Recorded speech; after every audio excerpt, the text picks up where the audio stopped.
This is the Dollemore Daily, and I'm Jesse Dollemore. So on the heels of the news that 4 subpoenas are being issued for some of Donald Trump's top underlings, another headline broke yesterday that is very important.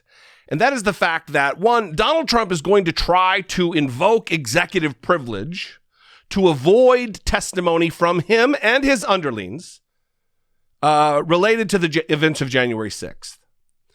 Rather than do the right thing on the part of the country and the union and our republic by giving up as much information as they have to get to the bottom of what took place during the insurrection, leading up to the insurrection and in the aftermath of the insurrection, rather than do the right thing, Donald Trump is going to obfuscate, obstruct, hide from the truth. I'm going to read a little bit from this Washington Post article. Biden White House leans toward releasing information about Trump and January 6th attack, setting off legal and political showdown. Because the Biden administration is actually the entity that holds executive privilege, even for previous administrations. Donald Trump is feckless and powerless in this matter. He no longer has executive privilege. The White House is leaning toward releasing information to Congress about what Donald Trump and his aides were doing during the January 6th attack on the U.S. Capitol, despite the former president's objections. A decision that could have significant political and legal ramifications. Trump has said he will cite, quote, executive privilege to block information requests from the House Select Committee investigating the events that day, banking on a legal theory that has successfully allowed presidents and their aides to avoid or delay congressional scrutiny for decades, including during the Trump administration. This paragraph is dopey because it is a legal theory that has successfully allowed presidents and their aides to avoid or delay congressional scrutiny. That is presidents, current presidents, past presidents, former presidents, ex-presidents do not have the power to invoke executive privilege. But President Biden's White House plans to err on the side of disclosure, given the gravity of the events of January 6th, according to 2 people familiar with discussions who, like others, spoke on the condition of anonymity to describe the private discussions. It is up to Joe Biden. And I'll say it now. If Joe Biden decides to do anything other than open up the vault and let Congress see what's inside related to Trump's actions on January 6th, he will be making a grave mistake. He will be betraying his oath. He will be betraying his duty as president of the United States to keep us all safe. To take any action, and I don't expect him to do the wrong thing here, but to take any action other than standing up for the rule of law and maintaining a commitment to consequences for lawbreakers is the wrong thing to do.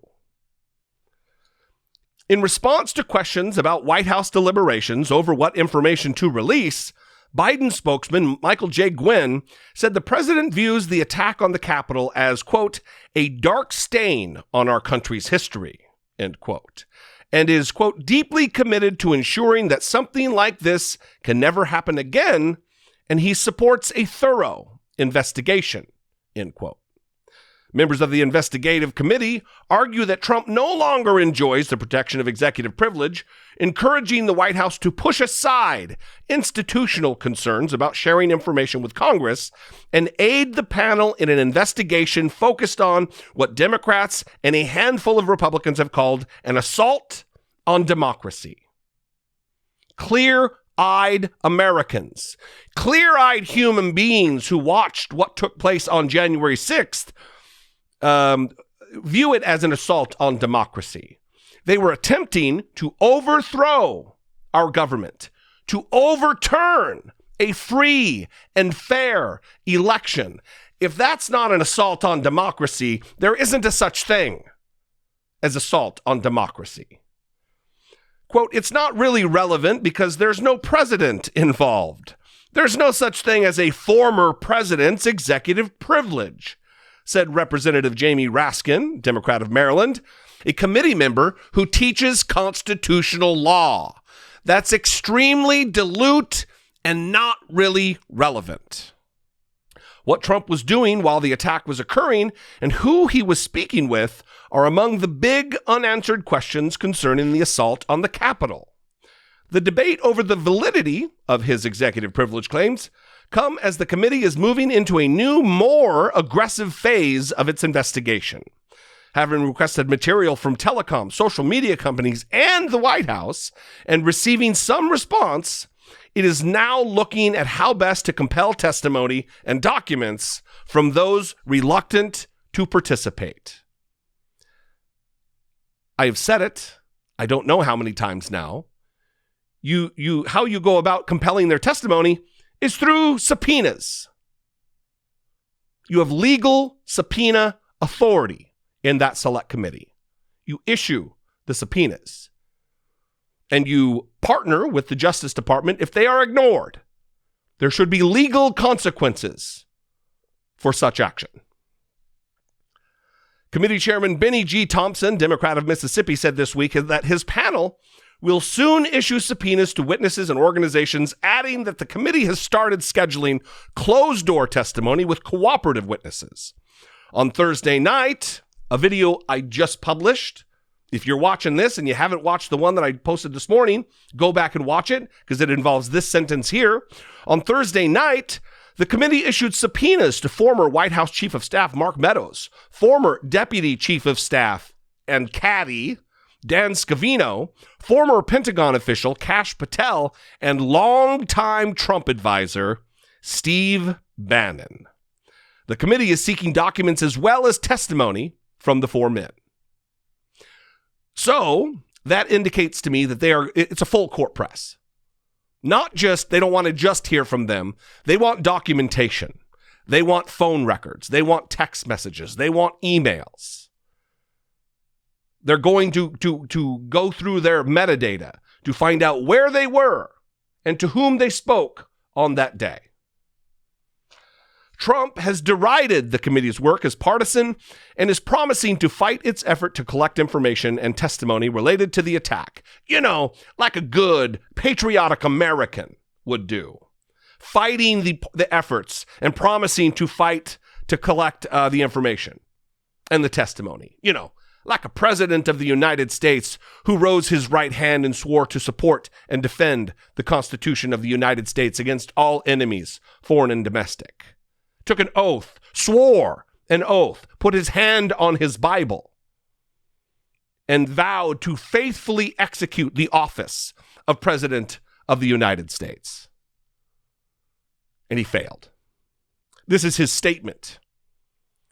Quote, the highly partisan communist-style select committee has put forth an outrageously broad records request that lacks both legal precedent and legislative merit. Trump spokesman Taylor Budowich said in a statement, executive privilege will be defended not just on behalf of President Trump and his administration, but also on behalf of the office of the President of the United States and the future of our nation.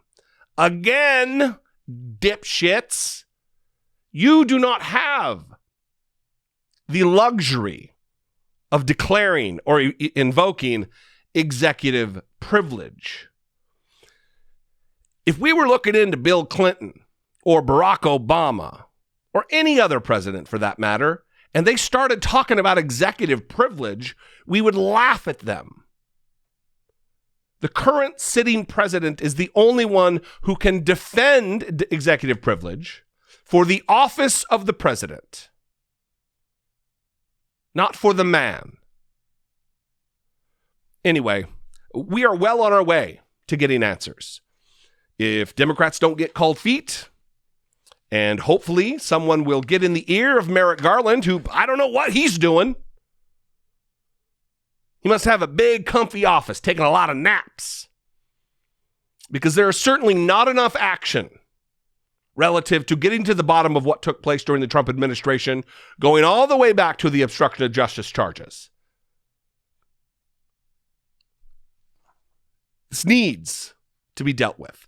Anyway, I'd love to know what you think. If you disagree, I'd love to know. You can call, leave me a brief voicemail, 714-576-4054. Of course, you can email me daily at dollemore.com.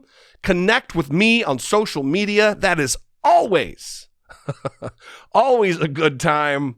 And if I bring you value, and only if I do. Look, if there's somebody else out there, I say it all the time.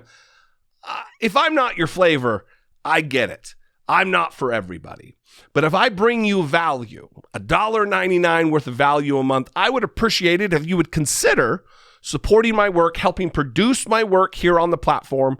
For as little as, like I said, $1.99 a month, you can become a channel member here on YouTube by clicking the join button below and seeing what's involved, or heading on over to patreon.com/IDoubtItPodcast. All of those are great ways to support my work. I love you guys. I appreciate you. Thanks for engaging with me. Thanks for subscribing and liking and typing the comments that fool the algorithm and showing my content to new people. Anyway, I love you guys. This is all good news. Good news to go into the weekend with. I'll see you next time. Until I do, be genuine. Take care of one another.